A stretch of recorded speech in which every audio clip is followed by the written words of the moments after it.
Hi, I'm Michelle, and this is my friend Luca. We're here to talk with you today about getting into the horse sitting business. Taking care of horses is not for everyone. For one thing, it's physically challenging. Cleaning stalls and preparing feed is not lightweight work. The average horse eats about 20 pounds of forage a day. This amount varies, however, depending on the size and activity level of the horse. Bales of hay can weigh anywhere from 40 to 80 pounds, depending on the type, and most bagged feeds come in 50-pound sizes. Having basic horse experience is an absolute must. Horses are powerful animals, so for your own safety, as well as the safety of the horses under your care, you need to have a basic understanding and experience of how to handle these animals. Horses are big. The average horse, such as the American Quarter Horse, Arabian, or Thoroughbred, weighs between 900 to 1,200 pounds, whereas the larger draft horses can weigh between 1,800 to 2,000 pounds, and miniature horses are usually between 200 to 300 pounds. Horses are fight or flight animals because they're prey animals. Their natural predators are cougars, wolves, or bears, so their ability to outrun them is critical. They will, however, stand and defend themselves or their offspring if necessary. Horses are one of the most perceptive of all domestic animals. Something unnoticed by you is often cause for alarm for them. If they're startled or spooked, they can react very quickly, so the person handling them has to be prepared. Horses can seriously hurt you without even intending to by simply stepping on your foot or bumping into you and causing you to fall or hit something. Wearing appropriate footwear and clothing while working around horses is important for your safety. However, keep in mind that if a horse does want to hurt you, they can quickly bite or kick you and inflict serious injury or even death. The body language of a horse is unique to the equine species. A person handling horses needs to be able to read their body language. Horse care is very time-consuming. Unless you're set up to board horses at your location, you must travel to them, and most horse owners live in rural communities. At a minimum, they need to be fed 2 times a day. Some owners also feed a third lunchtime meal. If they are housed in stalls or corrals, their enclosures need to be cleaned at least once a day. And believe me, horses poop a lot. Should you need to medicate a horse, it can become challenging, so plan for the additional time needed to accomplish the task. During each visit, a wellness check should be completed to determine whether there are any signs of injury or illness that must be addressed. Weighing the pros and cons is particularly important before deciding to proceed with adding this to your list of services. The best pro is that you get to be around the animals you love and get paid to do it. There are minimal costs involved other than providing your own transportation to and from the facilities. The pitfalls include working many weekends and holidays, as this is when people go away. It can be stressful looking out after these large animals that you may not be very familiar with. The horse world is small, and good news travels fast. However, bad news travels even faster. Okay, so you made the decision to provide horse sitting services. So what do you need to do? If you're already in the business, many of these items are already in place. As with any pet sitting business, you need reliable transportation because you will be on the road a lot. Make sure your vehicle is serviced regularly, as you will probably be traveling many backcountry roads which are not usually well maintained. You should have a dedicated website describing the services you provide to enable potential customers to find out about you. Also, a cell phone and email address will allow you to keep in close contact with your clients. Should questions or an emergency arise while you're making your visit, your cell phone will be an invaluable tool to contact the owner and/or their veterinarian. Consult with your attorney to find out if you need to have a license or sales tax number to operate this type of business in your area, and to have a contract drawn to be used between you and your client. In addition to the normal contract wording, a number of specific items should be addressed, such as any special needs, routines, or instructions for each horse under your care, the contact information for the veterinarian, horse insurance agent, farrier, or trainer the owner prefers to be called if needed, along with authorization on how much money can be spent for the services provided in the owner's absence. In the event the owner's veterinarian is unavailable, an alternative veterinarian should also be named. Detailed rates for all services you will be providing. Clarification of who will be providing transportation of a horse should it be required, and whose vehicle and trailer will be used. Emergency contact information for the owner and specific instructions on how to handle an emergency if the owner cannot be reached. Be sure to discuss with your insurance agent what type of liability coverage would be best to protect you on this business endeavor. A good bookkeeping system for the financial aspects of your business. If you do not already have one, contact your accountant or CPA for a recommendation. A record-keeping system for each client and their animals to maintain a detailed description of each day's visit to report to your client and for your own protection. A scheduling system to keep your visits organized.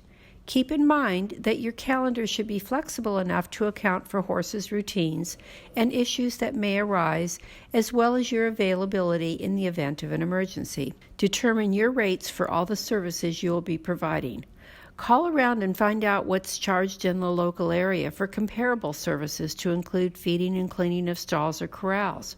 You may have a set fee for one horse with a lower fee added for each additional horse to be cared for. Turnouts, medicating, blanketing, grooming, etc. should all be additional charges, as they all add more time to your visit.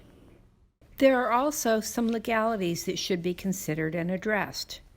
The caretaker of the animal, you, has the legal duty to return the animal to the owner unharmed. If the horse is injured or dies, there is a presumption of negligence by the caretaker. This should be understood and accepted when taking on this responsibility. Reliable communications between the owner, anyone with an interest in the horse, and the caretaker are a must for both legal and practical reasons. These should include a landline or cell phone and an email or text messaging. Make sure everything is in writing, including what the caretaker can do or is authorized to have someone else do, and to what extent, such as surgery for a colic. The requirement of the caretaker to notify the horse insurance agent in case of injury or illness should also be clarified. Specify who will cover the day-to-day expenses that may arise, such as feed, shoeing, or veterinary services,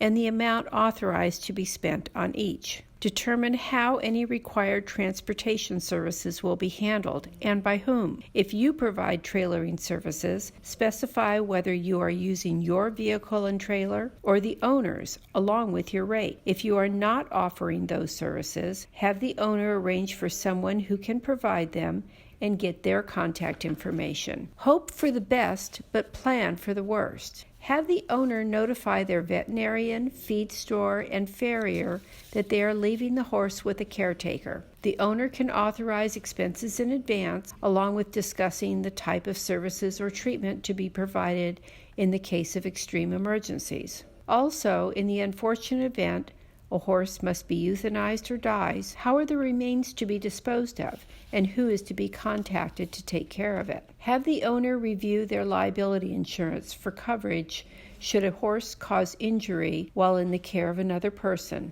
and the caretaker should review their own liability insurance in case of an injury to the owner's horse or harm caused by the horse to a third party while under the caretaker's care.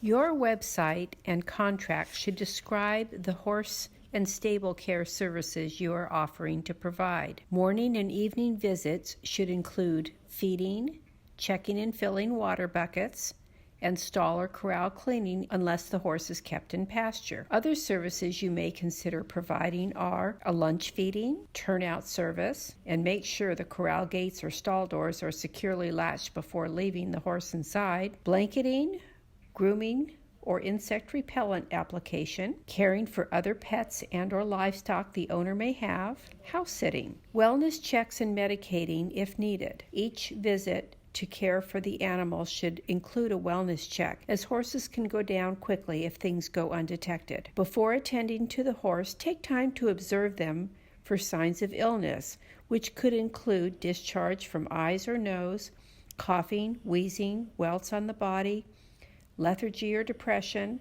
laying down and not wanting to get up, not eating or drinking, decreased bowel movements, or any other abnormalities that might be present. Then carefully walk around all sides of the horse and look for any injuries such as scrapes, bruises, puncture wounds, lacerations, lameness, or swelling. Depending upon what you observe will determine your next step.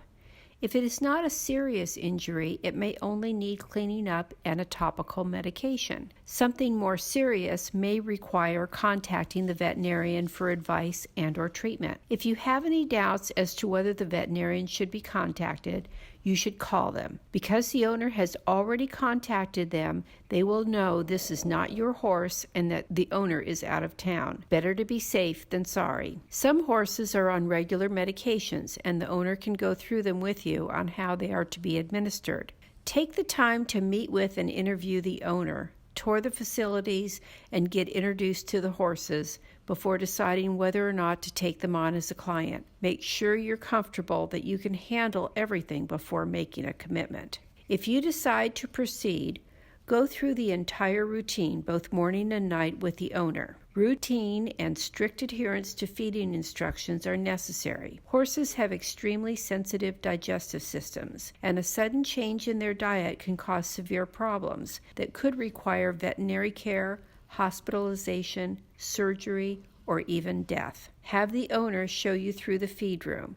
All feed containers should be labeled with the content. Identify the specific measurement scoops to be used for grain or pelleted feed. A scale may be provided to weigh the amount of hay to be fed, but if not, have the owner show you how much they want fed to each horse. Be sure to put lids back on feed containers and latch or lock the feed room door before leaving. If a horse should get into it, they may overeat or eat food they are not used to, which can cause serious dietary distress. A higher level of horse handling experience is necessary when you provide more services. You need to be able to safely halter and lead a horse if turnouts are requested to areas not attached to their stalls. If you provide grooming services, you must know how to groom and pick hooves. Horses are often not the easiest animals to medicate. Some things can be added to their food without issue, however, others may not be able to, depending upon the medication's smell or taste. Horses can be very discriminating, and if they do not eat the food, they don't get the medication. Pasting medication into some horses' mouths can be challenging, and injections are another matter altogether. For your safety and the safety of the horse, only do what you are trained and comfortable with doing. If you're not comfortable, the owner may have to make other arrangements. Many horse owners get recommendations for horse sitting services from their relatives, friends, neighbors, veterinarians, trainers, or farriers. You should be willing to provide references to your potential clients if requested. Your existing clients, veterinarian, farrier, trainer, or other horse owners who know you are valuable resources to get them from. Just as with small animals, owners want to be sure they're leaving their horses in the care of someone that is capable of doing so. They're looking for someone that has a knowledge of horses and can recognize and cope with the various situations that may arise. Owners want someone with hands-on experience, regardless of how many or what type of horses they have. They may ask whether the candidate owns their own horses and what types of injuries or illnesses they have dealt with. Some may even want to visit the candidate's barn if they currently own horses to see how their horses are doing and what the premises look like. Additionally, they want to be sure the candidate can handle all of the chores involved. For example, feeding, watering, turnout, grooming, and haltering and leading a horse in and out of a stall and or pasture safely. Most importantly, can they recognize and cope with an injured horse, handle emergency repairs, or some other crisis that may arise? Owners should ask candidates to handle their horses so the owner can observe them doing the things that they will be asked to do while they are away. They will be watching to see if the candidate is comfortable and displays confidence or if they are nervous or timid. Owners may ask what the candidate's daily schedule is like. Do they have the time to spend at their barn to do what is requested? Horses like routine. When they are fed, what they are fed, turnout times, etc. If the candidate has another job that limits when they can be at the barn, can they get away or stay longer if necessary to take care of unexpected issues? Owners may avoid a candidate who suggests a, quote, better, unquote, way to do things at the initial interview, or who always talks about how they handle their own animals. Once the owner decides on a caretaker, they should check the references provided by the candidate. Professional caretakers should be able to provide references from independent sources, existing clients, their own veterinarian, farrier, etc. They should ask if the caretaker followed instructions, provided appropriate care, handled any problems responsibly, and was there anything done that the horse owner did not care for? Owners planning to leave their horses in someone else's care have the responsibility to make some arrangements ahead of time also to minimize as many potential problems as possible. They should schedule appointments with both the veterinarian and the farrier to do routine matters or catch any potential problems ahead of time. They should also be sure to notify the veterinarian the dates when the owner will be away, who will be providing care for the animals, and to also make financial arrangements to cover any unexpected expenses that may arise. Emergency transportation should also be arranged for should it become necessary. If the owner's vehicle and trailer are available to be used, make sure both are serviced before leaving. If someone else is going to provide transportation, the owner should make sure they will be available during their absence and exchange all needed contact information between that person and the caretaker. They should stock up on all feed and other supplies that the caretaker will need and make sure all are located in one place and clearly labeled. The owner should provide detailed feeding and non-feeding chore instructions, organized in the order of when they should be done. Leave medicating instructions, if any, are required. Attempt to leave all medications in the same spot, with the exception of any that may need refrigeration. Clearly identify each one along with detailed instructions on how and when to use them. Some may only be given once a day, while others may be more often. Place other first aid items in the same area just in case a situation arises where they are needed. Show the caretaker how to treat the horse and have them do it at least once before the owner leaves to be sure it is done safely and properly. Give the caretaker a list of all important contact information, including the owner, veterinarian, farrier, equine insurance company, trainer, and a neighbor. Provide the caretaker with basic medical information for each horse. For example, their age, medical issues, vaccination and deworming histories, and any known allergies. In the event the owner's regular veterinarian is not available, the caretaker can then provide another veterinarian with this important information. If you decide to offer equine care, you want to make sure that you provide quality care, which will allow you to earn a good reputation and get more clients. There are several things you can do to build or maintain your business. Pursue education and credentialing to show you have the qualifications to care for horses. There are numerous schools, companies, and organizations that provide certificate classes for the care of horses and other companion animals. Make sure your meet and greet counts. Remember, you only have one opportunity to make a good first impression. Show up on time and be prepared by having the contract along with a list of questions you want to ask the owner. Set aside enough time to interact with the horses you will be caring for also. Make sure you plan for emergency veterinary care should the need arise. Owners will feel more comfortable leaving their animals in your care if they know you have given this possibility careful thought and have planned for it. Be sure to follow the owner's routine, as horses require a high level of care and have routines that should be followed. It is also very important to be observant to detect signs of injury or illness, so any treatment needed can be started as soon as possible. Horses cannot tell you what is wrong with them, however, they do communicate through their body language. It will be extremely helpful to make sure you're able to understand them. Most important of all, make sure you keep the owner informed as to how things are at home. Call them or send them an email or text message, letting them know how things are going. A photo speaks 1,000 words, so send the owner one as they want to see how their horses are doing. Horses are not small, snuggly animals like dogs and cats, but most horse owners I know are passionate about their horses and care as deeply for them as their smaller pets. They will be very happy to hear from you. Oh, and before I finish, there's someone else who has a very important message for you. Wyatt says hats off to the Texas Pet Sitters Association. Congratulations on your 6th annual conference. He made his outfit just in honor of you guys.